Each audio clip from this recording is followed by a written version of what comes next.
খানিকটা বিরতি ছিল কিছুদিনের, আবারও শুরু হলো ইসলামের নামে মব তৈরি করা এবং ভয়ঙ্কর সব ঘটনা ঘটানো। ইনফ্যাক্ট ডক্টর ইউনূসের সরকার দায়িত্ব নেওয়ার পর থেকে এই প্রবণতা ক্রমাগত কন্টিনিউ করেছে এবং আমি বহুদিন বলেছি যে সরকারের নির্লিপ্ততার কারণে, এটা আমরা সবাই বুঝি, এটা ক্রমাগত বেড়ে গেছে এবং আমার একটা হাইপোথেসিস ছিল এটা পরিকল্পিত। সরকার এদের বিরুদ্ধে আসলে ব্যবস্থা নিতে চায় না, সে কারণেই এটা নেয়নি এবং এখনও কম বেশি একই অবস্থা হয়েছে। গত দুদিনে 3টা ঘটনা ঘটেছে পরপর। একটা বিভৎস ঘটনা আছে, সেটায় পরে আসছি। প্রথম দুটো ঘটনা হচ্ছে সিলেটে একটা পর্যটক এলাকায়, মানে এটা ঠিক স্বীকৃত পর্যটন এলাকা নয়, ওখানে একটা নদী আছে, ওখান থেকে খুবই ঠান্ডা পানি আসে, পাথর থাকে, সেখানে পর্যটকরা যান এবং সেখানে বেহায়াপনার কথা বলে পর্যটকদেরকে বাধা দেওয়া হয়েছে এবং আমাদের সামনে একটা ভিডিও এসছে, সেখানে একই ধরনের মুসল্লি ধরনের মানুষজন এসে তারা খুব কঠোরভাবে নিষেধ করছেন এবং তারা রেফারেন্স দিচ্ছেন যে তারা এই সবাই মিলে সিদ্ধান্ত নিয়েছেন এবং মূলত আমরা এইভাবে স্বাভাবিকভাবে যাদেরকে বলি ধর্ম পালনকারী মুসলিম এবং ইসলামের দোহাই দিয়ে তাদের এই কথাগুলো ছিল। দ্বিতীয় খবরটা হচ্ছে তাণ্ডব নামে যে সিনেমা, যেন শাকিব খানের একটা সিনেমা চলছে, এই সিনেমাটা বন্ধ করা হয়েছে। এটা হলো কালিহাতিতে, টাঙ্গাইলের। ঘটনাটা হচ্ছে সিনেমা হল নেই ওখানে, এই সিনেমাটা দেখানোর জন্য একটা অডিটোরিয়াম মতো তারা ভাড়া করেছেন, সেখানে বিশেষ ব্যবস্থাপনায় এই সিনেমাটা তারা দেখাবেন। এই সিনেমাটা ঢাকায়ও প্রচুর দর্শক দেখছেন সম্ভবত, সো তারা দেখাবেন, তাদের খুব স্বাভাবিকভাবেই একটা ব্যবসায়িক পরিকল্পনা ছিল। কিন্তু এই সিনেমা যে দেখানো যাবে না সেটারও একটা ভিডিও আমাদের সামনে এসে হাজির হয়। বেশ কিছু মানুষ, ধর্মীয় লেবাসের মানুষ, তারা এসে এই সিনেমা তো শুধু না, ইনফ্যাক্ট এই সিনেমা না, অনেকে শুধু তাণ্ডব প্রদর্শন নিয়ে সমস্যা তা না, তারা এখানে সিনেমাই দেখাতে দেবেন না কখনো, এই রকম স্পষ্ট আলাপ দিয়েছেন। এটা চলতে পারবে না কোনো দিনও না, তারা সেটা প্রতিহত করবেন, তাদের বক্তব্য আছে, অন ক্যামেরা তারা এই বক্তব্য দিচ্ছেন, কারা কারা দিচ্ছেন, কি বলছেন, সব কিছু খুব ক্লিয়ারলি ভিজিবল সেখানে। তৃতীয় যে মর্মান্তিক ঘটনাটা সেটা হচ্ছে চারুকলা অনুষদের একজন ছাত্র শাকিল আহমেদ, যিনি সুইসাইড করেছেন। আমি সুইসাইডের খবর আসলে যেভাবে পত্রিকায় প্রেজেন্টেড হয় সেভাবে বলতে চাই না, এটা বলা ঠিক না। আমি এটা নিয়ে একসময় লেখালেখি বলেছি, মানে আত্মহত্যার খবর আমরা এমনভাবে প্রেজেন্ট করতে পারি না যে আত্মহত্যার কোনো একটা ভ্যালিড কারণ আছে সেটাকে সামনে আনা।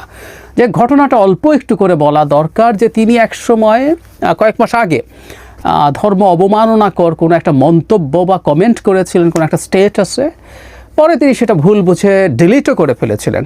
খুব সম্প্রতি সেটা তার পরিচিত কেউ একজন সামনে আনে, তার মানে ডিলিট করার আগে ওইটা স্ক্রিনশট কেউ তুলে রেখেছিল এবং সেটার জেরে এই জায়গাটাই ইম্পর্ট্যান্ট, বেশ কিছু মানুষ তার বাড়িতে গিয়ে হাঙ্গামা করেছে, হুমকি দিয়েছে এবং এই প্রেক্ষাপটে আবারও বলছি কথাগুলো আসলে এভাবে বলা ঠিক না, কারণ কোনো আত্মহত্যাকে জাস্টিফাই করা যায় না, এই আত্মহত্যাকে আসলে জাস্টিফাই কোনোভাবেই করা যাবে না। তার খুবই টাফ সিচুয়েশন হয়েছিল, কিন্তু কোনো আত্মহত্যা আসলে জায়েজ করা যায় না। যাই হোক, তার পরিবারের এই অবস্থা হয়েছে এবং তিনি পরে স্টেটাসগুলো পাওয়া যায়, আমি এগুলো পড়তে যাচ্ছি না। তিনি এই যে লজ্জা, এই যে ভীতি, এই সব কিছুকে নিয়ে তার ফ্যামিলি যে সংকটে পড়েছে, তার ভাষ্যমতে তার জেরে তিনি আর বেঁচে থাকাটাকে সঠিক বলে মনে করছেন না। তার মানে আবারও ওই ঘটনা ঘটল। 3টা ঘটনা একটু অ্যানালাইজ করি আমরা। এভাবে আমরা যদি চিন্তা করি যে কোনো একটা জায়গায় ট্যুরিজম হচ্ছে এবং ওখানে যে মানুষজন গেছেন তারা বলার চেষ্টা করেছেন এখানে মাদক সেবন বা এরকম নানা রকম ঘটনা ঘটে যেগুলো বেআইনি কাজ, তাহলে বেআইনি কাজ ঠেকানোর জন্য এলাকাবাসীর কোনো প্রয়োজন নাই। ইনফ্যাক্ট পরবর্তীতে আমরা দেখেছি যে তারা যখন এখানে নিয়ে প্রশাসনে যেটা কাজ করতে গেছে সেখানে তারা বলেছেন তারা নাকি সেখানে দিনের দাওয়াত দিতে গেছেন এবং তারা ওই অসামাজিক বা বেআইনি যে কাজ সেটা ঠেকাতে প্রশাসনের সাহায্য চেয়েছেন। ইনফ্যাক্ট সেটাই হওয়ার কথা ছিল, যদি এখানে এই ধরনের কোনো ঘটনা ঘটে থাকে তারা প্রশাসনের দৃষ্টিতে আনবেন সেটা, এবং সেই দৃষ্টিতে আনার পর যারা যারা অপরাধী যে পদক্ষেপ নেওয়ার সেগুলো নেওয়া হবে, এভাবেই হওয়ার কথা ছিল। কিন্তু না, এইখানে তো এই গ্রুপটা একটু হ্যাডাম দেখানোর টেন্ডেন্সি এই সরকারের সময় বেড়েছে, তারা দেখাতে গেছেন। দ্বিতীয় কথা হচ্ছে বাংলাদেশে সিনেমা দেখানো যাবে না কেন? এর আগে একবার নাটক বন্ধ করা হয়েছিল, নাটক করা যাবে না, এবং বহু বহু ঘটনা ঘটেছে। বাউল গানের আসর বন্ধ করা হয়েছে, নাটক বন্ধ করা হয়েছে, প্রচুর হয়েছে। সিনেমা দেখানো যাবে না, এই সিনেমা বা কোনো সিনেমাই কখনো দেখানো যাবে না, মানে বাংলাদেশে সিনেমা হল করা যাবে না একটা এলাকায়, এই কথা বলা হচ্ছে। আমাদের নিশ্চয়ই মনে আছে আমাদের ফুটবল খেলা যাবে না, এরকম কথা বলেও বেশ কয়েক জায়গায় ফুটবল খেলা বন্ধ করে দেওয়া হয়েছিল।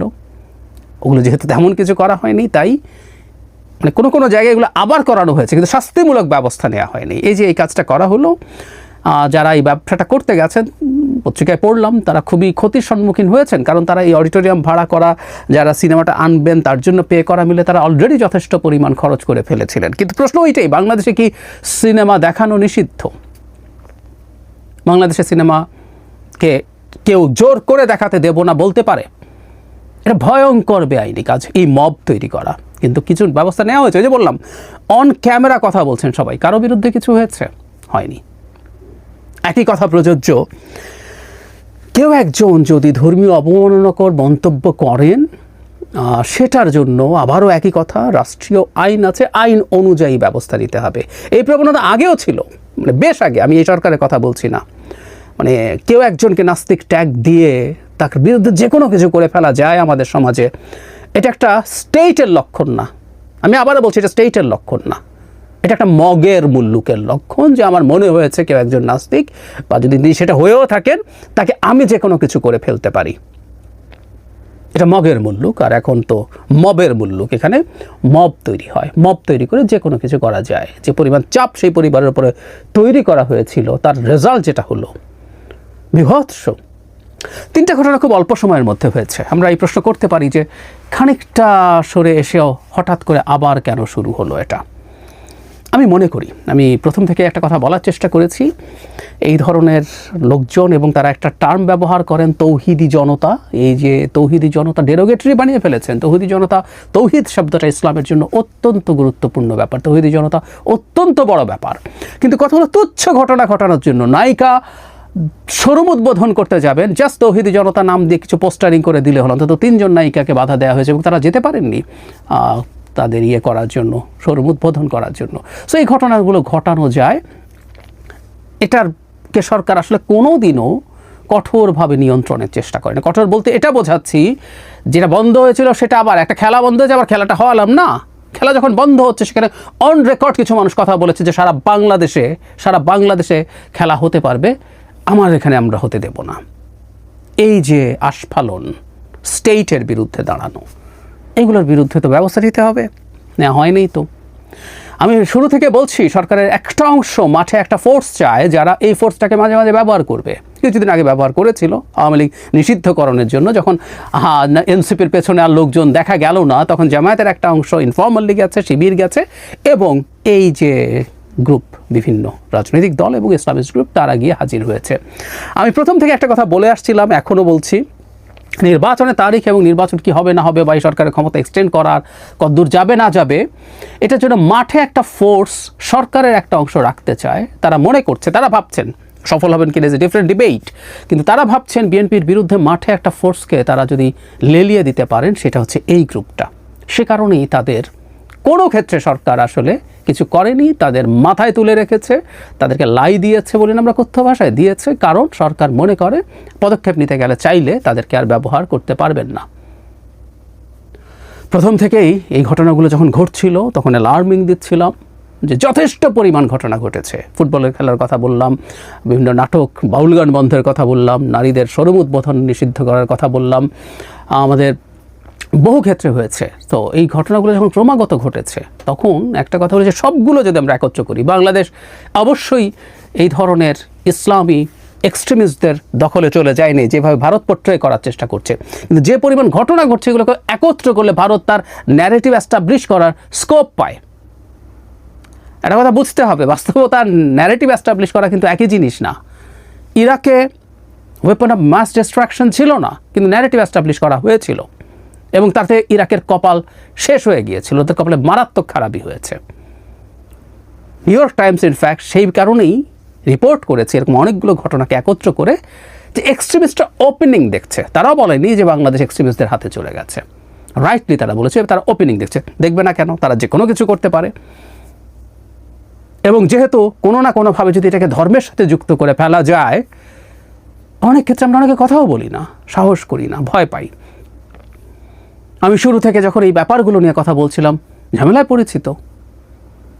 রমজানে কেউ একজন খাচ্ছে রেস্টুরেন্টে, তাকে ডেকে এনে যখন পেটানো হয়, তাকে ডেকে এনে যখন কান ধরে উঠবস করানো হয়, সেটার বিরুদ্ধে কথা বলাও ঝুঁকিপূর্ণ হয়েছে। But I did. কিন্তু এই যাবতীয় কোনো কাজই তো ধর্মের পক্ষের কাজ না, কোনোভাবেই না। আর একটা কথা বারবার বলছি, বাংলাদেশ আসলে একটা রিপাবলিক, বাংলাদেশ একটা ইসলামিক খেলাফত না। এই ব্যাপারটা বুঝতে হবে, এই ব্যাপারটা বুঝতে হবে।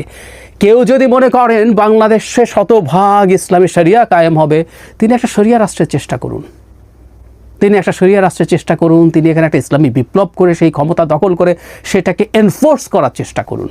কিন্তু বাংলাদেশ একটা রিপাবলিক, এটা একটা ইসলামী খেলাফত নয়। এটা কারো কাছে ভালো যদি না লাগে, না লাগতে পারে, তিনি এটাকে প্রত্যাখ্যান করে তার মতো করে ফাইট করুন। ইরানি ইসলামী রেভলিউশন হয়েছে, তারা একটা ইসলামিক রেভলিউশন করুন। কিন্তু বাংলাদেশ যেরকম যে জায়গায় আছে, বাংলাদেশের আইন সংবিধান যে জায়গায় আছে, সেভাবেই এই দেশ পরিচালিত হবে। এই ব্যাপারটা মেনে নিতে হবে। এবং যিনি মানবেন না এই রাষ্ট্রে থেকে, তিনি ক্রাইম করছেন এবং তার বিরুদ্ধে ব্যবস্থা নিতে হবে। সরকার ব্যবস্থা নিচ্ছে না, কারণ ওই যে বললাম যে তাদের একটা উদ্দেশ্য আছে। এবং সামনে যেহেতু নির্বাচনকে ঘিরে খানিকটা উত্তেজনা দেখা যাচ্ছে, যদি আমরা আশাবাদী প্রধান উপদেষ্টার সাথে জনাব তারেক রহমানের বৈঠকে এই উত্তেজনা বেশ কমে যাবে বা শেষ হয়ে যাবে, কিন্তু তারপরও ওই গ্রুপটা চাইছে মাঠে আবার শক্তি, তাদের শক্তিটা এইটা, এই নিউসেন্স তৈরি করা হচ্ছে তাদের শক্তির জায়গা, তারা সেটা আবার দেখাচ্ছেন, তারা এটা প্রদর্শন করছেন, করে ভাবছেন অনেক কিছু অর্জন করতে পারবেন। দিনের শেষে আমি মনে করি কিছু হবে না, কেওসি বাড়বে, দেশে কিছু সংঘাত হবে, সংঘর্ষ হবে। তারা যদি এগুলো নিয়ে আরও সিরিয়াসলি এগোন, লাভ কিছু হবে না। কিন্তু আমাদের এই সতর্কতা থাকা খুবই জরুরি। আমরা অন্তত এই ধরনের জিনিসগুলোর ব্যাপারে কঠোরভাবে বক্তব্য দেব, কথা বলবো।